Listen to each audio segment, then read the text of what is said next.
Good morning, students. So let us continue with the revision of our chapter, that is carbon and its compounds. In our last video, we have discussed about the covalent compounds. Now let us start why carbon is considered as versatile in nature. So the most outstanding property of carbon is this, that it is capable of making bonds with itself and other atoms, and this property is called catenation. Moreover, carbon has tetravalency so that it can make 4 bonds in 3 different directions. So these are basically the two properties which makes carbon versatile in nature. Also, carbon form strong and stable bonds.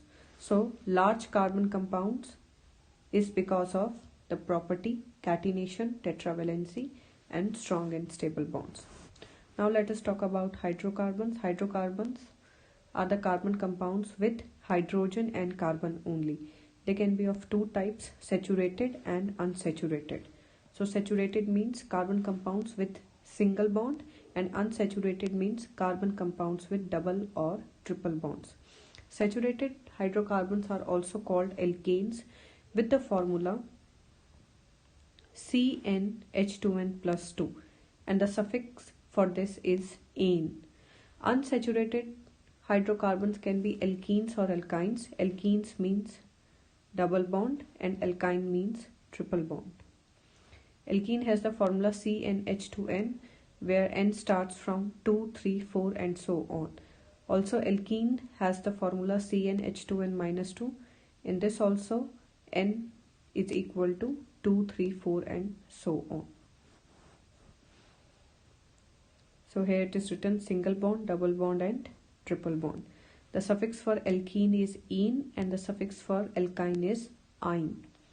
Now classification of organic compounds, they can be of two types, open chain and closed chain. Open chains means the straight chain or the branch chain, and closed chain means alicyclic or aromatic. The examples are given to you: cyclohexane or benzene. So you should know the structure of both of these. Now let us talk about the functional group.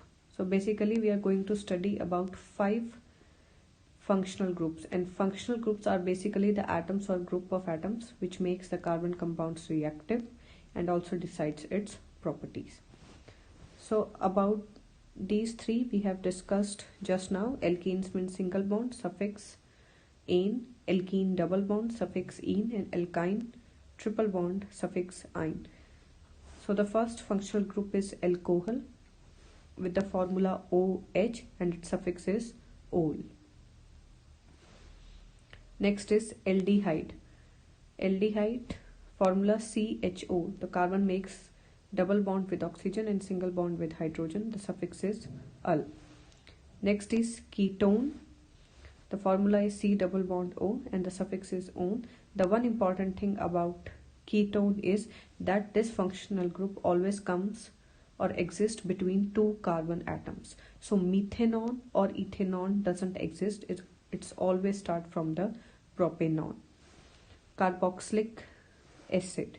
The formula is COOH and the suffix is oic acid. Esters are not in your syllabus. Now these chlorine, bromine, iodine and fluorine, these are halogens.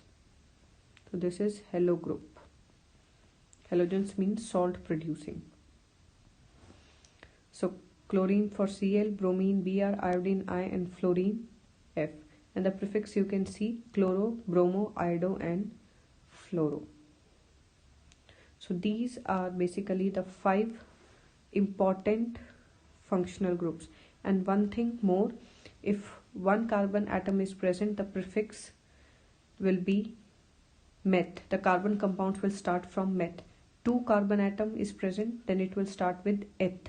3 carbon atom, then prop. 4 carbon atom, but, and 5 carbon atom, pent. So you should remember that and then see if any of these functional group is present, you can add the suffix with that. So that's it for this video. In the next video we are going to discuss about the homologous series, and that will be the last topic of your chapter. Thank you.